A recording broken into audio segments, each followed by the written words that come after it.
Y tenemos un invitado. Yo tengo 2 de los libros, vos tenés uno. Sí. Su nombre es Pablo Muñoz Iturrieta. Sí. Tiene un doctorado en filosofía y política ilegal obtenido en Canadá y un máster en filosofía psicológica obtenido en los Estados Unidos. Él nació en Barrial, me dijo recién. Sí. Esto es San Juan, Sí. Argentina. Y lo vamos a presentar.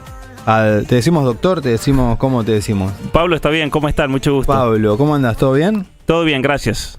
Qué bueno charlar con vos. Estás presentando un libro, venís a dar una conferencia. Yo decía, tengo 2 acá. Uh-huh. Me llama mucho la atención este. Sí, Bueno, los 2. Estoy al revés. Claro. Atrapado en el cuerpo equivocado, la ideología de género frente a la ciencia y la filosofía, las mentiras que te cuentan, las verdades que te ocultan. Y el que está presentando, que se llama... Apaga el celular y enciende tu cerebro. Muy bien. No sé por dónde empezar. Bueno, hay muchas cosas por decir, pero ¿cómo estás vos? ¿Bien? Todo bien, sí, Sí. gracias. Muy contento de estar acá y obviamente agradecido con ustedes por la invitación. Y por otra parte, muy contento con finalmente completar esta especie de trilogía, como les venía diciendo recién, de mis libros. Uh-huh. Después de muchos años de trabajo estudiando todo lo que son las ideologías, las maneras de manipular al ser humano, las ideologías políticas, el uso de la psicología para poder manipular a una persona. Y en este último libro, básicamente el uso de la tecnología, de los algoritmos, de la inteligencia artificial, de las redes sociales para poder manipular a una persona, para poder controlarla. Muy bien. ¿Cómo empezó tu... Sí, de alguna manera? iba a ir a lo mismo. O sea, ¿por qué? ¿Cuántos años tenés? Tengo 41. 41, sos un año más grande que yo. Estamos ahí contemporáneos. ¿Por qué filosofía? O sea, ¿por qué te fuiste Sí. para ese lado? ¿Qué te llevó ahí? Mira, yo obviamente, como decías, soy de Argentina y estando en el colegio secundario en Argentina, el high school aquí en Estados Unidos, tuve una materia que me impactó profundamente por el nivel de pensamiento, cómo te forzaba para pensar, y esa materia era filosofía. Mira. Y nos hacían leer a Platón, Aristóteles, leíamos textos de toda la tradición occidental, filosófica occidental. Era bastante exigente el programa para ser de secundaria. Yo decía, esto es bastante, pero pensando ahora, ¿no? Claro. Pero la verdad que nos hacían forzar para ver hasta dónde podíamos llegar con el pensamiento. Sí. Y el primer libro que tuve que leer fue La República de Platón. Había una competencia de filosofía en Mendoza. Uh-huh. Y me pidieron de mi escuela si yo podía ser el que iba a competir en representación. Pero que te vieron pasta, dijeron... Nos eligieron a 3 en realidad. Sí, yo creo que me vieron como aptitudes y bueno. Eras el que más preguntabas, el que más hablabas, el que... ¿Y por qué? Claro. Era el que más leía, Bien. eso seguro. Bien. Y sabés que nos dieron La República del Platón en el examen. Fuimos un día antes y nos dijeron, bueno muchachos, para mañana tienen que tener este libro leído, así. De una. Sí. Nos dieron La República de Platón. Me quedé casi toda la noche levantado. No podía creer lo que estaba leyendo. Dijo, Wow. esto es impresionante. Me atrapó los diálogos, cómo habla. La gente a veces piensa que la filosofía es algo abstracto, algo difícil. Claro. Y en realidad la filosofía lo que hace... La buena filosofía, porque hay muchos vendehumo también. La buena filosofía te hace... Me encanta que es re estudioso, viste, está hace 20 años acá Sí, te y tira tira un vendehumo. Está bueno. Pero está bueno porque de eso baja a No lenguaje. perdió la raíz. Sí. Claro, y fíjate, todos nosotros en la situación en que estemos, seamos trabajadores de la construcción, seamos ingenieros, estemos en los medios de comunicación, en la Sí. política, en el ámbito que seas, te encontrás con una realidad a la cual te toca enfrentarte y a la cual tenés que explicar. Claro. Tenés que tener un cierto paradigma para entender lo que está pasando, por qué se toman ciertas decisiones, por qué cerraron el mundo entero en el 2020, qué hay detrás, hay proyectos de ingeniería social. Son todas preguntas que Sí. le corresponden analizar a la filosofía. Y por eso me metí de lleno. Claro. Estando luego de ahí me vine a Estados Unidos, Ujú. me encuentro en la universidad con una serie de corrientes e ideas filosóficas que yo dije, sí esto. Porque el tema es el siguiente, las ideas filosóficas se vuelven políticas públicas, siempre. Y la política es una pugna, es una lucha por el poder para implementar una idea u otra. Lo vemos aquí en los Estados Unidos. Tenés un proyecto político de los demócratas, tenés el proyecto político de Trump, por ejemplo, un candidato específico, o tenés el caso de DeSantis, Ajá. que está en la lucha contra todo un proyecto ideológico, el tema de Disney, ustedes lo saben muy Sí, bien, las distintas sí. leyes. Eso se entiende bien que hay una idea, hay una pugna, una lucha entre ideas políticas, Sí. y yo quería entender cuáles eran esas ideas políticas. Y ahí yo caí con el tema de la ideología de género, Claro. estando en la universidad. Claro. No, tremendo. Qué bárbaro. ¿Dónde? A ver, porque estás hablando de información muy pura Entonces, ¿dónde empieza una persona que se empieza a meter en este ámbito a informarse? Porque no querés una construcción mediática, querés ir a la raíz de las situaciones. ¿Cómo haces? Así es, mira.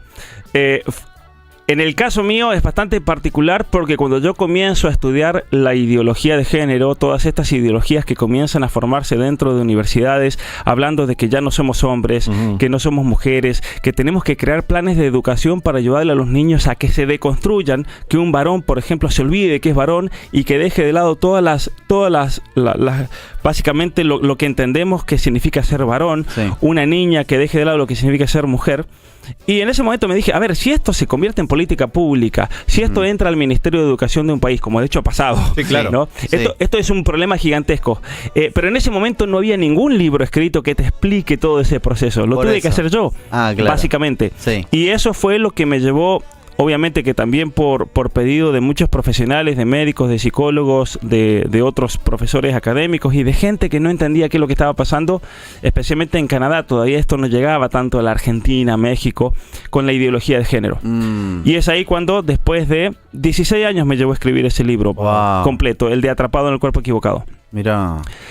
¿Cómo puede ser que hoy en día tengamos jóvenes, niños, adolescentes que se están hormonizando, que no quieren ser varones, que no quieren ser mujeres, que está el famoso y de moda ser no binario, Ajá. el ser queer, las políticas públicas que luego se comienzan a implementar en estados como California, todo lo que estaba ocurriendo aquí en Disney, ¿no es cierto?, con toda la propaganda LGBT? ¿Qué hay detrás de todo eso? Y ahí desarrollo ese libro como una respuesta para que la gente entienda. Entonces, alguien que no venga con el trasfondo, ¿no es cierto?, y los estudios de la filosofía y todos estos autores que desarrollaron esas ideas, lo más fácil es leer un libro así, que te dé una presentación donde vaya a las fuentes, porque tampoco es... siempre está el peligro de que alguien te medie la historia y te la transforme de acuerdo a su perspectiva, ¿no es cierto? Claro, ajá. Que eso casi siempre pasa. Yo lo que quise hacer en este libro es, en vez de hacer eso, voy a hacer una introducción y te voy a poner los textos de esta gente. Los textos de todos estos ideólogos feministas, radicales de los 60, de los 70, de los 80, contemporáneos, con textos concretos. Muchas veces son difíciles y hay que explicarlos un poco, que es lo que hago en el libro, pero haciéndote tú una guía para entender realmente lo que es el tema, por ejemplo, en ese caso de la ideología de género. ¿Y este en qué año salió?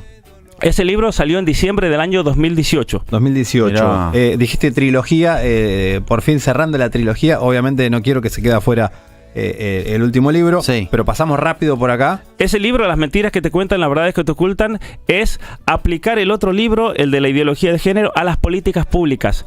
¿Cómo están haciendo? Yo expliqué la ideología en el primer libro, en el segundo libro explico cómo están transformando esa ideología en políticas públicas, Ok. en la educación, en el trabajo, en la Argentina. Ustedes son argentinos, por ejemplo. En la Argentina, si trabajás para cualquiera de los 3 poderes del gobierno, judicial, ejecutivo, legislativo, tenés que hacer cursos de género y de desconstrucción de las masculinidades. Es obligatorio. Mirá. En Rosario, Santa Fe, para la gente de una ciudad de Buenos Aires, de Santa Argentina, de Santa Fe, la gente tiene que hacer un curso de desconstrucción de las masculinidades y de género para sacar su licencia de conducir. Mirá. Entonces, imagínate que en ¿Qué tiene Miami que ver? o en Florida, no tiene nada que ver, que en Florida para sacar tu licencia de conducir tengas que hacer un curso de deconstrucción de tu masculinidad como hombre o de feminismo para una mujer. Imagínate que tiene que ver una cosa Sí, con la es otra. raro, sí. Políticas públicas, ¿no? Y el tema de la educación. Y el tercer libro es sobre cómo están usando la tecnología para implementar estas ideologías. Ideologías que tienen que ver con la ideología de género, con el socialismo, con todas estas ideas progresistas, globalistas, usando de las redes sociales, de los algoritmos y de la inteligencia artificial. Muy bien, excelente. Claro, Sería aparte- como, o sea, si más o menos, no quiero arruinarla, pero sería como el origen, Ujú. el camino y el desarrollo, o la Totalmente. implementación. Totalmente, Claro, totalmente, totalmente. Y especialmente aquí, y esto es algo que yo creo que todos tenemos que tener en cuenta, y si tienen hijos más todavía, cómo por medio de las redes sociales, los algoritmos, están logrando, son cosas muy serias, porque el subtítulo dice manipulación, control y destrucción del ser humano. ¿Por qué le puse destrucción? Alguna personas me preguntaron, ¿pero eso no será exagerado? Digo, no, porque hoy en día podés tomar tomografías computadas del cerebro en niños y adolescentes que hacen uso excesivo de las redes sociales y ves ya daños cerebrales en esa persona. Claro. ¿A qué me refiero? Que el cerebro tarda más o menos 25 años en activarse. Ujú. Todos nacemos con un cerebro, obviamente, Sí, de bebés, sí, sí. pero ese cerebro Sí. no está activado. tarda muchos años en formarse y desarrollarse las distintas funciones. Funciones para hablar, para pensar, para ver, para escuchar, funciones para discernir, funciones para ver si te gusta comer este tipo de helado o aquel otro. Siempre el cerebro se está activando para tomar decisiones.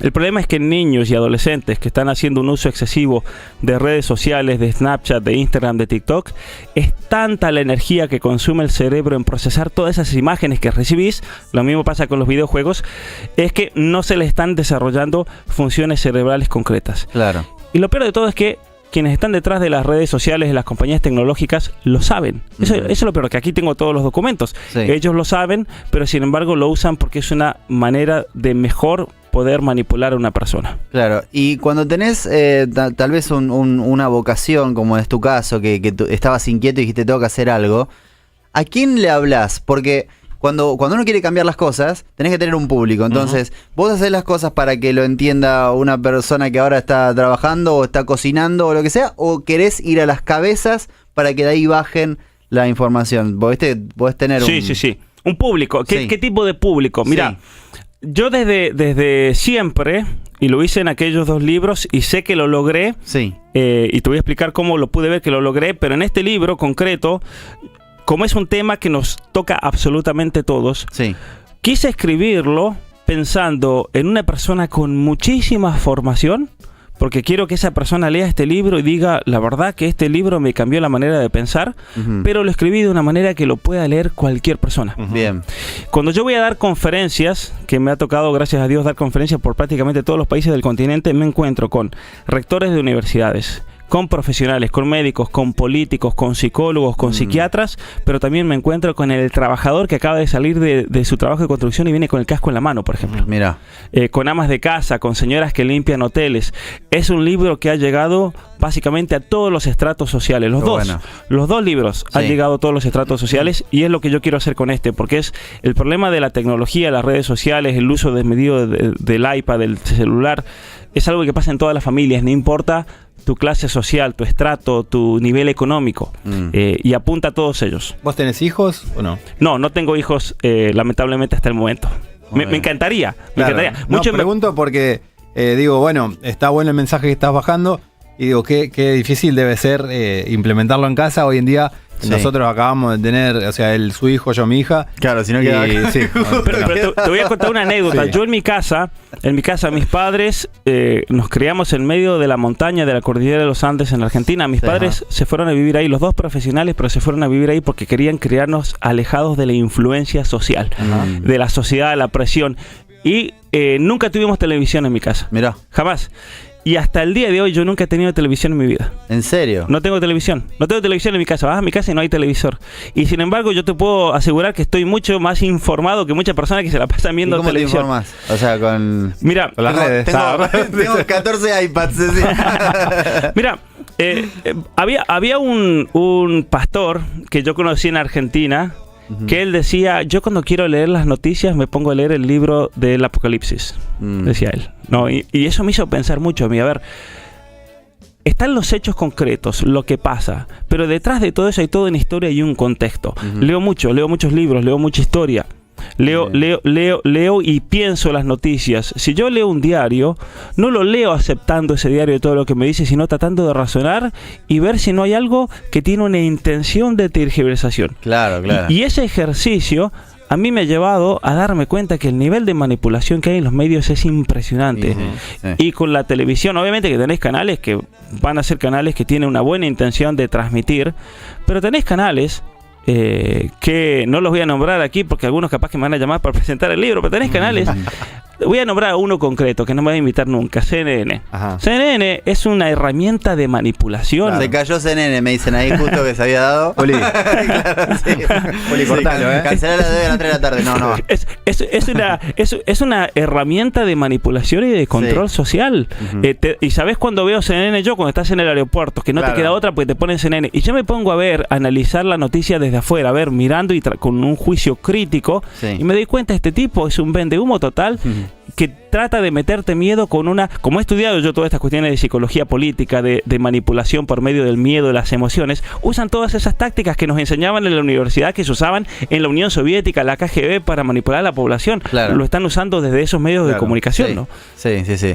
Bueno, nos estamos quedando sin tiempo. Pero hoy en día sí. todas estas ideas, o sea, como ya no por ahí no funcionan esos métodos, toman estos temas como justamente la ideología de género para medio como manipular. Totalmente. Mira, la gente me pregunta por qué usan de la ideología de género. Y porque es la ideología que se fue formando en las universidades. Si hubiese sido otra, la hubieran tomado, pero les viene como anillo al dedo. Claro. ¿No? Les viene como anillo al dedo para toda esta implementación, ¿no es cierto?, progresista, globalista de Foro Económico Mundial y de la Agenda 2030, de las Naciones Unidas, el deconstruir al ser humano, porque así es totalmente manipulable. ¿Dónde conseguimos los libros? Mira, los libros, la manera más fácil de encontrarme a mí es ir a las redes sociales, a YouTube, me buscan como Pablo Muñoz Iturrieta, y tengo muchísimo material que todas las semanas estoy compartiendo, y van a ver los links para comprar los libros. En Amazon también está.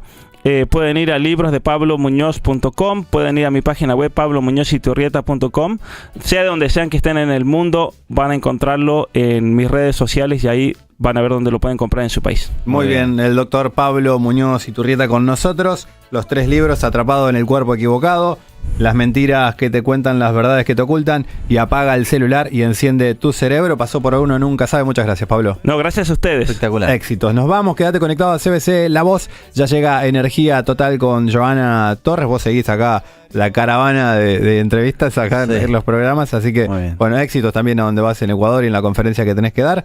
Nosotros, Gonzalo Gastón, nos vamos hasta mañana.